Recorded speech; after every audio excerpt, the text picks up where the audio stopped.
2026 IPL സീസണിലെ ആദ്യ മത്സരം അത്യന്തം ആവേശഭരിതമായിരുന്നു.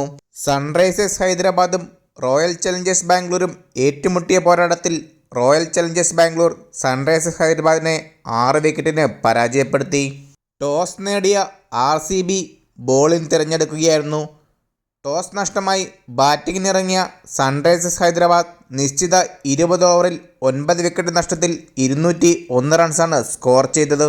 സൺറൈസേഴ്സ് ഹൈദരാബാദിനു വേണ്ടി ഇഷാൻ കിഷൻ 38 പന്തുകളിൽ നിന്ന് 80 റൺസും അനികേത് വർമ്മ 18 പന്തുകളിൽ നിന്ന് 43 റൺസും ക്ലാസൻ 22 പന്തുകളിൽ നിന്ന് 31 റൺസും ട്രാവിസ് ഹെഡ് 9 പന്തുകളിൽ നിന്ന് 11 റൺസും സ്കോർ ചെയ്തു. RCBക്ക് വേണ്ടി ബോളിങ്ങിൽ ഡുഫിയും ഷെഫേർഡും 3 വിക്കറ്റുകൾ വീതവും ഭുവനേശ്വർ കുമാറും അഭിനന്ദൻ സിംഗും സുയാഷ് ശർമ്മയും ഓരോ വിക്കറ്റും സ്വന്തമാക്കി. 202 റൺസ് വിജയലക്ഷ്യവുമായി ഇറങ്ങിയ റോയൽ ചലഞ്ചേഴ്സ് ബാംഗ്ലൂർ 15.4 ഓവറിൽ 4 വിക്കറ്റ് നഷ്ടത്തിൽ 203 റൺസ് നേടി വിജയം സ്വന്തമാക്കി.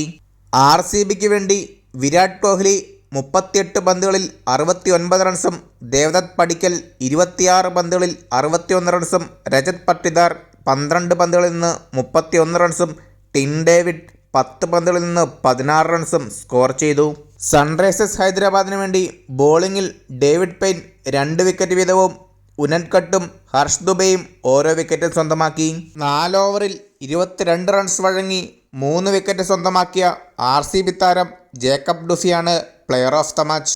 സീസണിലെ ആദ്യ മത്സരത്തിൽ മികച്ച മത്സരം കണ്ടതിൻ്റെ ആത്മവിശ്വാസത്തിലാണ് ആരാധകർ. മുംബൈ ഇന്ത്യൻസും കൊൽക്കത്ത നൈറ്റ് റൈഡേഴ്സും തമ്മിലാണ് സീസണിലെ 2ാമത്തെ മത്സരം.